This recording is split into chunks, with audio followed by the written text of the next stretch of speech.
Welcome back to Real Estate with Mariah and Spence.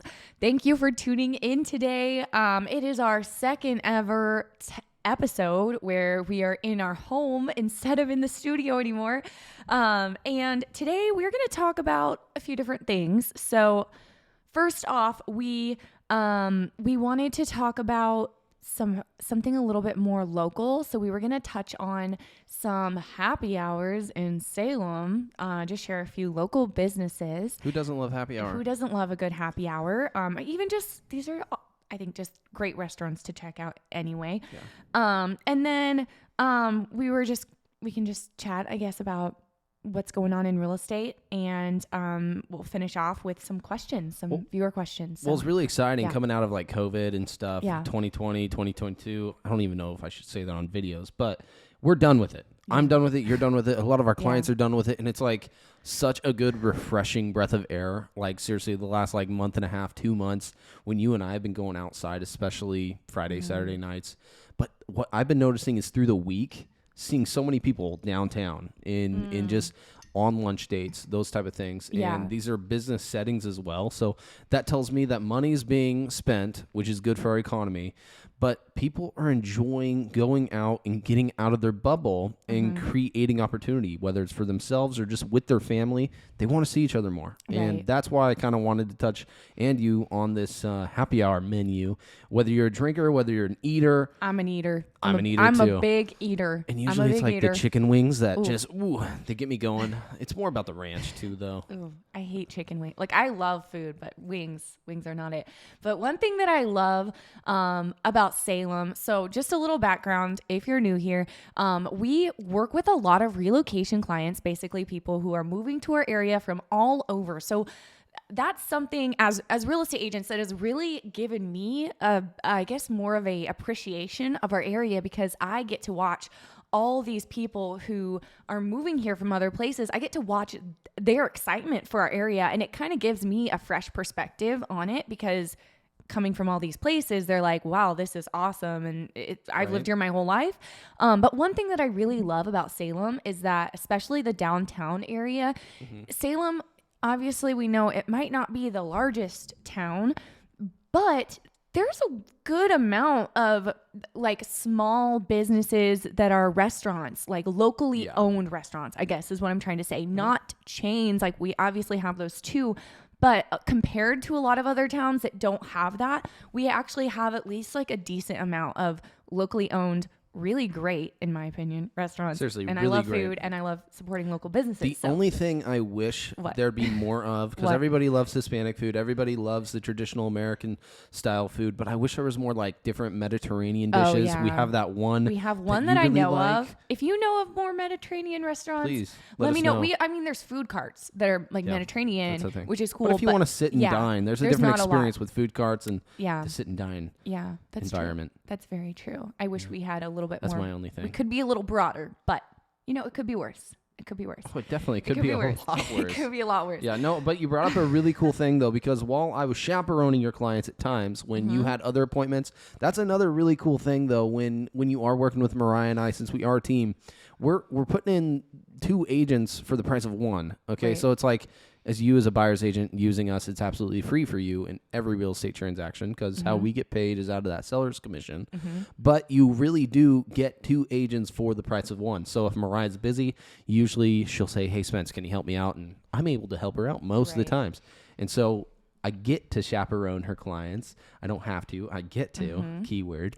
And we have a lot of fun with it, because Mariah has a different personality. I have a different personality.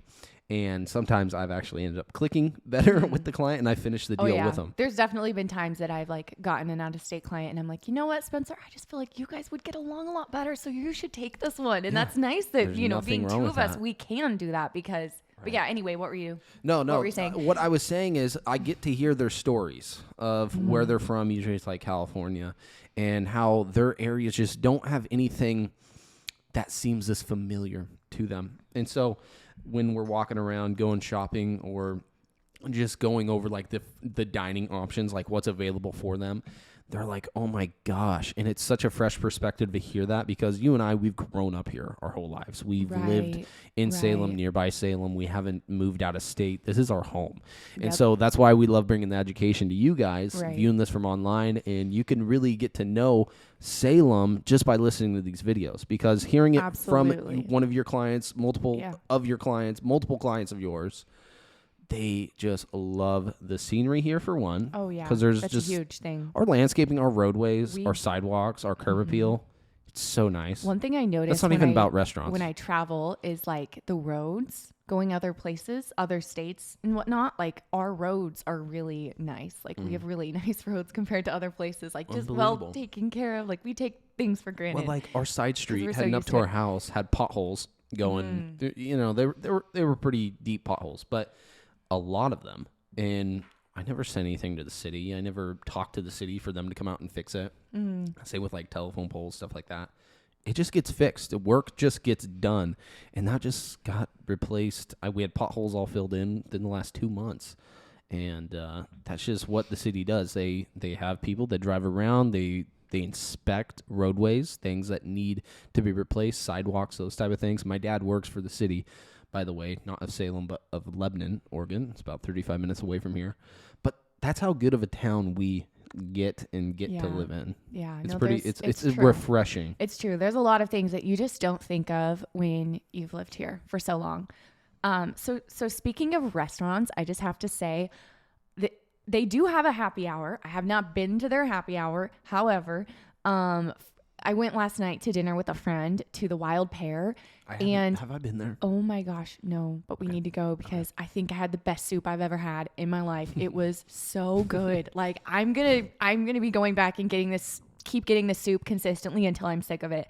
I don't remember the name, but it was a Russian soup, and it was their soup of the day, and it was amazing. That's all I have to say. And then their wild pear salad that I had with it, so good. Like I will be craving this meal until I can go back and get it, and I'm gonna it's gonna be my new go-to until. Is that downtown, right next to Taproot? It's by Taproot. It's like really cute. It's like a kind of has like a what is it, like French, not Parisian. Like the style's really cute, but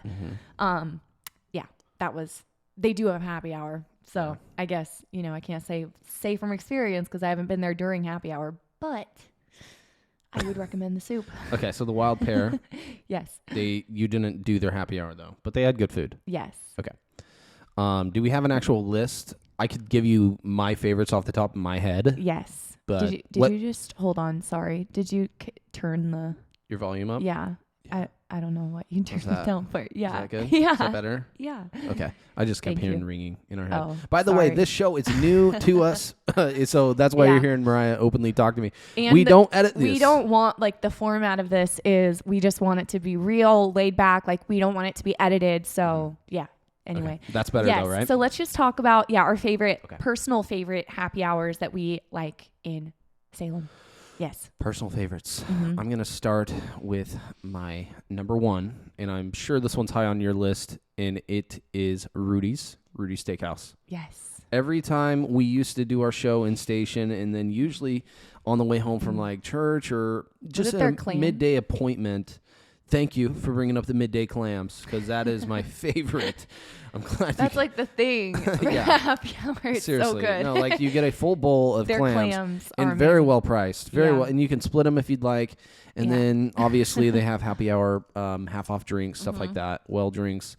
But they got really good old fashions too. If you're a mixologist, I believe is what they're called. The person mixing drinks, they know what they're doing. They're a mixologist. Okay, no, I'm serious. I think that's their name. Oh, really? I've never heard probably that Google before. that one. I've never heard of it. Yeah. Okay, Seems that's like a good barista. one. That's a good one. But they're not a barista. Don't call them one. They get. I think mixologists get offended. Mixologist. I've never heard that term before. Is Googling that even a thing? Yeah, watch. Okay, another one. This. They've been around forever, but they are locally owned. They're not a chain. The Best Little Roadhouse is they have a good happy hour. I like their happy hour. Sorry to cut you off. Sorry. But what does a mixologist do? In cocktail culture, the term mixologist refers to someone who studies the history of mixed drinks, has a rich appreciation of ingredients and techniques used. How do you even know this? I don't know. I probably heard it Like, at some point. where would you even hear that? That's such a random term. You know. We learned something new. But seriously. New vocabulary. It's impressive to be called a mixologist. Mixologist. Okay.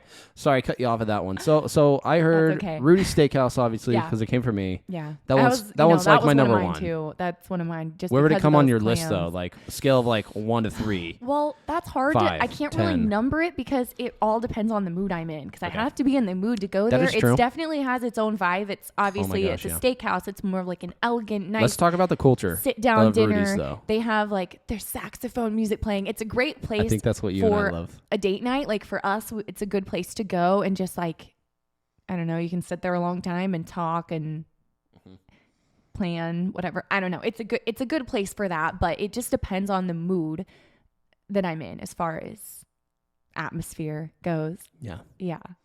No, it's a good atmosphere. I'd say that's like why I enjoy it. The lighting's a little bit more dim. You can It's be outside. You relaxing. can be at the That's bar. You could be in the restaurant. It's relaxing. Yeah. It's very relaxing. And you brought up the Yes. saxophone music. Yes. I play- love saxophone. Me too. I love a good saxophone song. And you can't go wrong with Ritter's downtown as yeah. well. Yeah. Another local I love business. their food. I haven't met anyone that doesn't love their food. Right? And their happy hour menu is really good. Their Brussels sprouts are amazing. Their shoestring, is that what it's called? Shoestring fries. They have like rosemary, I think, Is on that it. like It's a really shoestring, good. like a I don't know. carnival string straw fries? They're like skinny, but Okay. I'm not a fry Their fries person. are I don't really like good. fries anywhere, and Yeah. I will eat their fries. And Last they're time I so went good. there, it was for an evening, not during happy hour, but it was for an evening. These individuals had never been quite in a restaurant like Ritter's. And so they were like a little caught off guard. They didn't really know what to expect. You ever been to a place and you look at the menu and you don't really even know what to order? That's how they felt. And so I light in the air. We got some drinks. We got some fries. We got They the have good appetizers. drinks there too. I like their drinks. And they walked away from the meeting saying, "Oh my gosh, these fries were so good." They're fries. Yeah. They're fries. Yeah. Go try their fries. Yeah. One of my favorites though, if you want to do like a business or a sit down, that type of thing, any title agent, any lender that I meet with, they say, "Hey bud, where do you want to go?" That's the place. Ritter's. Yes. Because it's usually during the daytime. If it's Rudy's, it's me and you. Ritter's, that's my place of meeting for business. It's a great place to meet. Yeah. I used to love Taproot's happy hour. That was like my go-to before I had Astrid. When I was like, you know, going from house to house every day, I would go there for lunch like way too often, maybe every day, and just like work from there. And I don't know if their happy hour menu has changed because I have not been there in so long. But their food is really good, and they use good ingredients. It has been a while, I'm told, hasn't it? It's been a long time, but they're good, and they have like a vegan menu. I'm not vegan, obviously, but you know. But they have options. Good. They're good. They have a lot of really good. They have a lot of really good, like healthy, wholesome options, like with lots of color and veggies, but delicious at the same time. Yeah, and I think I did gloss over this one though. What? In all three of these places, Rudy's, Ritter's, and Taproot, Mixologists, they have a good mixologist on site. All of them have really good drinks too. They know how to make their drinks. Yeah. So it's not just like, hey, pour something in a a cheap drink or something, No, and you don't they're really know what you good. get. You can like custom order something, or you can say, hey, surprise me, and they're gonna make you something really good. But Really good. they also have like unique options. Like if you go to just like any old dive bar, they're not going to have the type of drinks that obviously that they have at these places. Like they have a lot of options that I want to really appreciate. That's not what I'm talking about. But anyway, okay. I feel like there was something else and I'm forgetting it. Oh, About Taproot? No, Let's talk about Taproot though. Okay, We're what still else do you on have to that. say? Oh my gosh, they're poutine. Is that how it's called? Thank Poutine? you. Poutine? Yes. Poutine. It's so I can't believe you good. would talk about Taproot and not So talk about their good. poutine. So good. They Yeah. also have good Brussels sprouts. I didn't know what that even was Oh until my Mariah said, gosh. "You have to try this." It's And so Mariah, good. can you describe what poutine is for the audience? Just like I It's- had no idea what it was. Didn't we have it in Canada? We did, but it's a I think Canadian Taproot's thing. was better. I think I like Taproots better than Sad. the kind in Canada. Hey, So maybe we went to the wrong place though. In It's- Canada, it's like fries with cheese curds and gravy, right? Is that right? Yeah. I think theirs might be vegan, but I'm not sure. I don't know. I think it might be. It's made. I think theirs is made. The gravy is made out of like mushrooms or something. Somewhat. But it doesn't. It's not like it doesn't taste like healthy. Yeah. It's good. It's really good. Yeah. And then they also do like live music, that type of thing. That's true. Yeah. That's true. That is one of because Ritter's and Rudy's does not do live music. Yes. Taproot they do, and they find like local artists too, which I love. Yeah. And they do like abstract stuff too. Like you never know who's playing. You can get someone on a flute. There's somebody strumming a guitar while playing the harmonica. That type of equipment. Yeah. And I've always been appreciative of that because they really do love to support locals while being a local business. Yeah. I went there once and they were having a poetry night. It's kind of fun. Exactly. Just Things having like entertainment while you eat for free. Yeah. It's for free. The last place that I can think of just off the top of my head is also downtown, Archive. I used to go there all the time. Another place, their happy hour menu has probably changed like 5 times since I've frequented there because it's been so long, but I used to work from there a lot. But they used to have really good happy hour. And I think the biggest thing with them is they just have like really unique options. Mm-hmm. Like their things are their drink. They have some really unique drinks, but they also have, their atmosphere is awesome, but they also have really unique, happy hour things on their menu to try. They're like fun, interesting foods. Like one time they had, it was like popcorn, but it was spicy popcorn and it was like gourmet. Like it was really good. They took it off the menu, I think, but it was but it's fun. Yeah. I thought this stuff's so fun. I mean, some people, they're not like as adventurous maybe as we are. But you know what's really cool about all these places?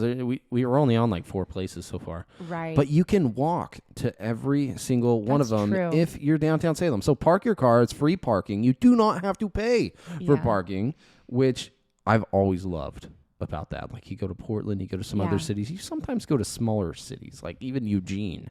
Yeah. You're having to pay to park. Corvallis. Sometimes you're paying to park. There's very few places right now that you have to pay to park in Salem, and I'm just enjoying that until the day it changes eventually as we keep growing. But for now, I'm enjoying it. We live it up because there's so much growth going on here in Salem. We're driving downtown. We see a sign, Toby Keith's coming to town.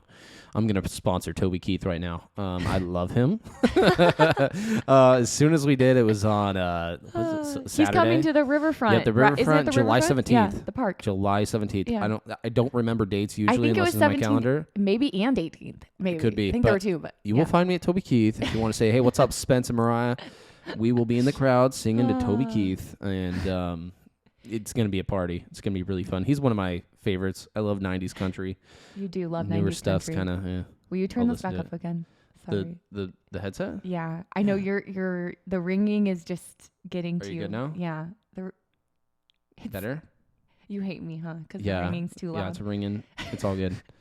It's a trial and progress with this equipment at home because we're not like... We're learning. We had someone obviously at the studio was a professional was doing this for us, and now we're the headsets figuring out getting it all. Well, you just turned it down again. What are you doing? My bad. What are you doing? Okay, we're back. Stop. Okay. Do you have any other any other restaurants? Here's one a lot of people don't realize because it's not a chain either.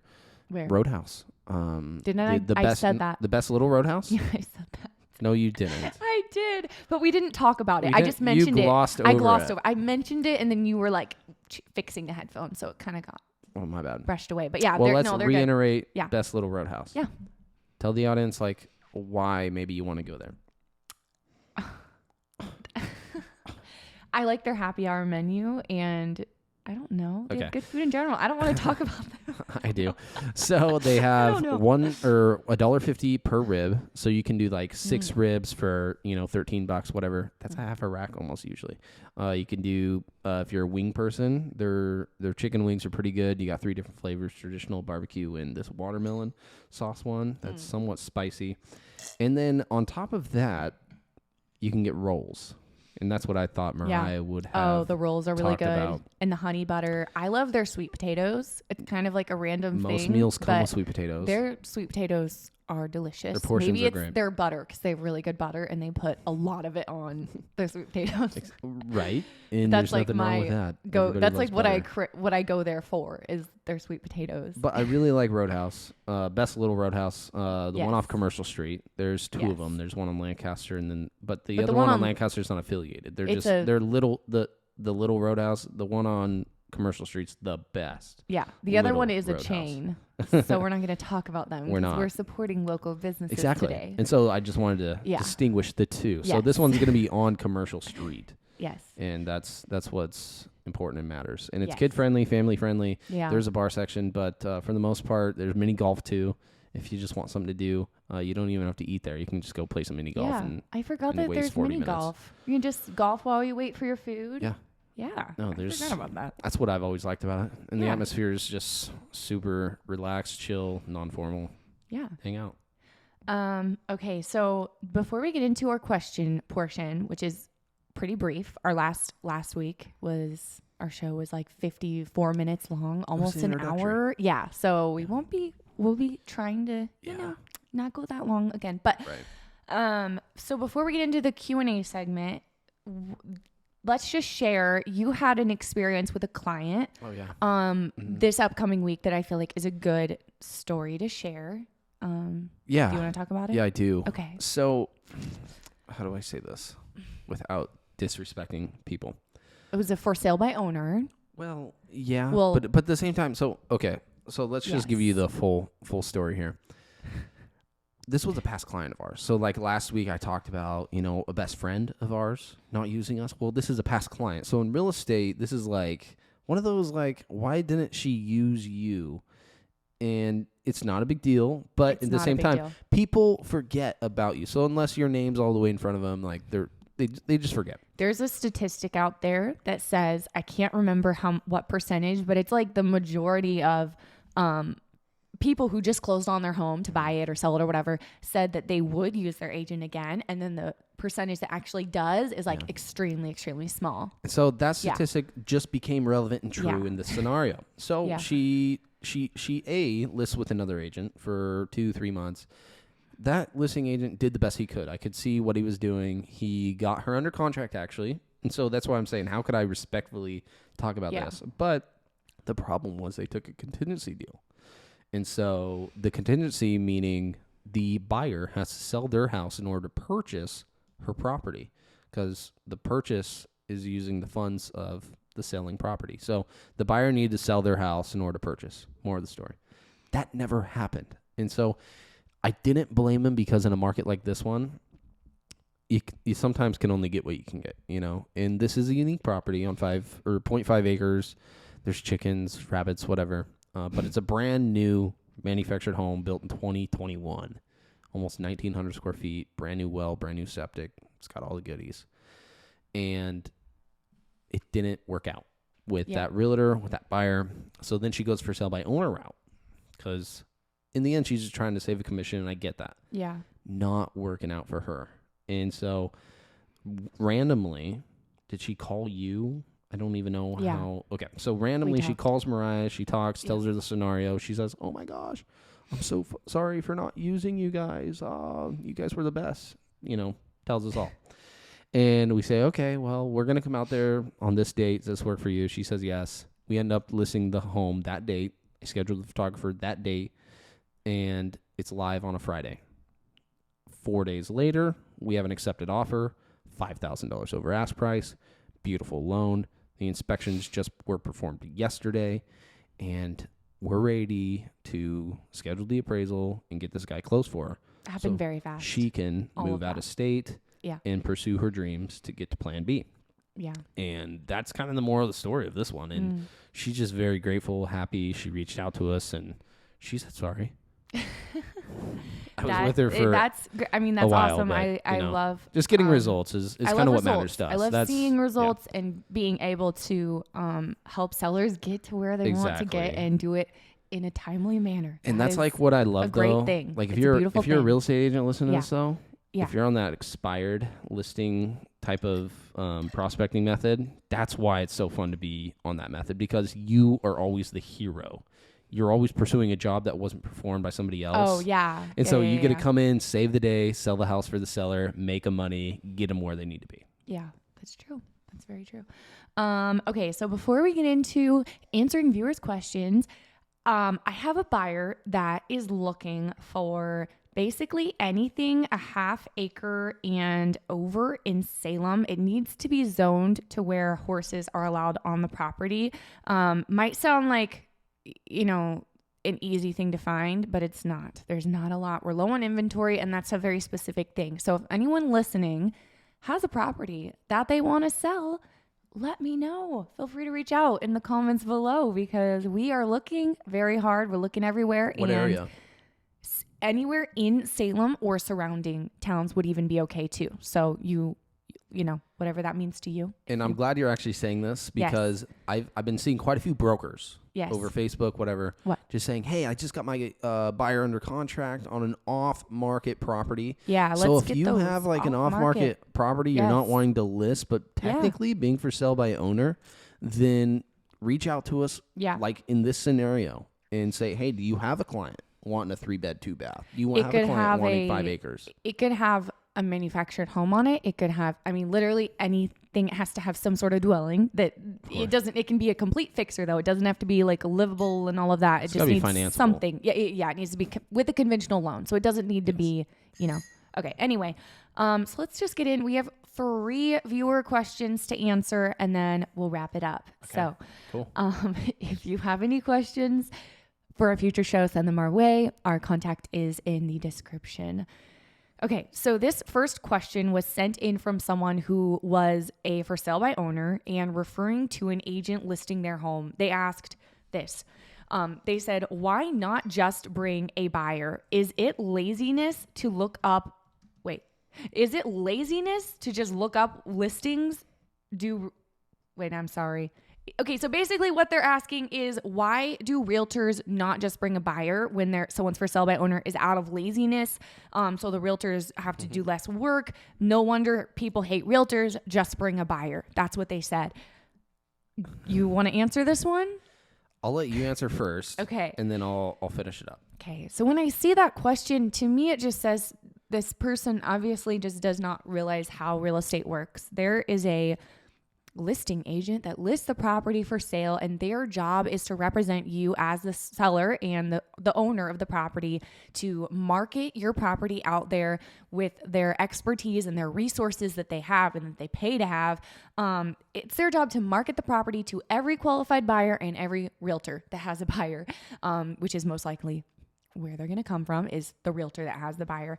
And then there is the buyer's agent. It is their job to represent the buyer, that's it. That's all the buyer's agent does. They don't represent the seller as well in most cases. Mm-hmm. So they're 2 different jobs. You generally want your own legal representation for your own reasons. But when you list a property on the multiple listing services and everywhere else that realtors put their properties, that is when you start to get calls. That is when agents who are representing the buyers start calling you. So the way that it works, it doesn't just work that way where buyers. Yes. And of course, absolutely. If we have a buyer that is looking for a property that fits that for sale by owner, then it's an option. We're going to bring them all options, but generally that's not the way that it works. So I hope I explained that in a way that makes sense. I don't know. I think you did good. Yeah. Okay. No, and my response to that is I hear that so many times, cold calling and just calling for sale by owners. It's kind of ridiculous. They're like, you realtors, you get paid all this money. You do nothing, blah, blah, blah. You just want to take my commission and $25,000 and run, basically. Yeah. And I'm like, it's not how it works. There's 2 separate agents, and I'm glad you just went over that. Yes. There is a listing agent. There is a buyer's agent. There's 2 separate agents. And so when we do take a listing, I mentioned earlier in the show, all buyer's agents work for free. So if you're having us represent you in a home sale, so you're purchasing a home at this point, you're not paying us a single dime at all. You're just getting representation legally on one of the biggest transactions you've ever had in your life. The way we get paid is when it closes with the commission, the listing agent, the person on the sign, outside of that home negotiated with that seller. Okay. So that's really the difference. And so it's about marketing. It's about finding the right qualified buyer. That's huge. Absolutely. Getting homes closed. Yes. Okay. Next question. They asked, what is the dumbest offer you've either received or written? That's a hard question because I know, it's not on my mind. I know for sure I've written offers that I've been like, wow, or received them, but I don't have one off the top of my head that's like, plus what a ridiculous offer, like a ridiculous offer in this market is different than what a ridiculous offer was 5 years ago because of expectations and what we're seeing. I hear stories often about agents when the market was lower or even homes were lower. Yeah.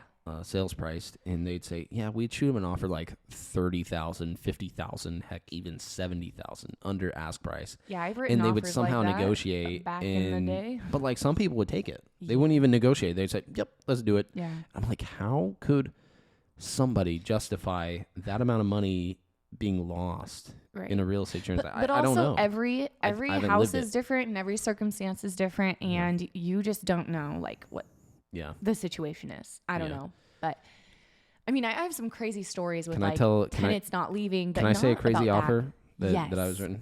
Yes. Okay. So I had a... Wait, you wrote this? Yeah. Okay. Yeah. This is on commercial real estate. Oh. I still can and do eventually some commercial real estate. I'll get one closed someday. But for whatever reason, a lot of commercial brokers, agents, myself, they'll spend all this time writing up a deal that, it could happen, it could not happen, but a lot of these are like lease agreements, lease contracts, those type of things. Right. And so I had a client literally say they want to have a lease for free for 6+ months, buy it on contract, give $5,000 just as a down. It's worth $6, maybe $1 million. I can't even remember the original sales price of this property. But there's just ridiculous terms. People think that were considered, and this is like a year ago. And I'm like, but what do you do? What do you do? There's some people you just can't tell them no. And I couldn't tell them no in that situation. I did all that work.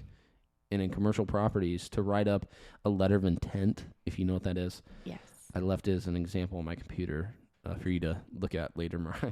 But I didn't want to lose it because of all the time spent, because I just kept referring to residential sale, manufactured home sales, the differences between commercial property and these type of sales we make. It's just a lot different. Way different. Yeah. So I use it as an educational tool. Yeah. At the end of the day, it is our job. If we are representing a client, it is our job to write up whatever weird, crazy offer they want to work with. Exactly. And I know when I was newer in the business, maybe a year in, I had an investor that I was working with, and we would go look at so many properties. We would make so many offers, and they were all the most ridiculous offers, insanely under asking, craziness. And we even got under contract and had backed out. And it just very, very difficult to work with. And if you're saying yes to working with them, then it's your job to write up whatever the heck they want to write up. But if it's getting to the point where it's I can't work with you for whatever reason, or you don't feel like it's, then you need to have that conversation, and you're allowed to fire a client or say no. You're allowed to. But if you're working with them, then you got to do what they want, because they're you're representing them, and so you have to have the conversation. I always have the honoring conversation with my clients, hey, I'm honoring you. Do you honor me? Yeah. Do you take my professional advice into consideration or account, whether you're a seller or a buyer? And there's some people, we just don't click. And so I end up passing them on to somebody I think they will click with. And that's what's most important to me, is getting your goals done, because at the end of the day, not everybody's for everybody. Right. Okay. Last question, and we'll wrap up. And again, send us your questions. We will answer them next week. Reach out to us. Our email and website is in the description below. Do you have any funny, strange, or dangerous house showing or closing stories? That's another one. I feel by the way, we don't we don't really do a lot of like preparation for this because we want it to be very like spontaneous, organic. Yeah. So we like to do everything off the top of our head. So maybe if we thought through this one, I'm sure there are. Good one. I know there are, but any dangerous, strange house showing or closing. Yeah, I fell through the floor once. You did? I literally fell through the floor once. No, you did not. Wait, I'm showing a Where? client by the name of James. You know this James that I'm talking about. Why didn't you tell me this? Well, it was a condemned house and it was cash only. They were gonna rip the house down. I was going through the worst properties I have ever shown in real estate. Wait, like you actually fell through, or like your foot just got stuck? No, my like leg went through Why the didn't floor. you tell me? That's a big deal. Oh my gosh, it was so embarrassing. That's awesome. Well, it's awesome, but at the Were same you time, on the second? So you're on the second story. Like you're up high. Well, Or were you no, first story? there's a Where were you? basement. Okay. There's a basement. So you're in the first story, but there's a basement below you. Old home, built in And like the 20s, 30s. What kind of floor was it? Just wood. And you literally like you took a step and then it just Like there wasn't even flooring anymore though. There was like it was down to not particle board, but That's awesome. the other, I can't think of it right now. Sounds dumb, but yeah, plywood. I love that. Thank you for sharing. You know, fell through a floor. I'm gonna Didn't make the deal. pass on this question for today. Maybe I'll put some thought into it, but I don't really feel like taking the time to think of something right now. So awesome. Yeah, thank you for listening and tuning in. If you listen to this video all the way through, give it a thumbs up, share with your mom and your friend and anyone thinking about buying or selling real estate. Be sure to subscribe and hit the notification bell if you haven't already, because we post new videos every single week. And of course, if you or someone you know is thinking about buying or selling real estate in Salem, Oregon, or anywhere in the surrounding areas, we would love to work with you. Again, our contact information's in the description for like the 5th time. You have anything else? Real Estate with Mariah and Spence. Yeah. Make sure to subscribe. Look at us weekly. We're happy to chat and sit here with you. Yep.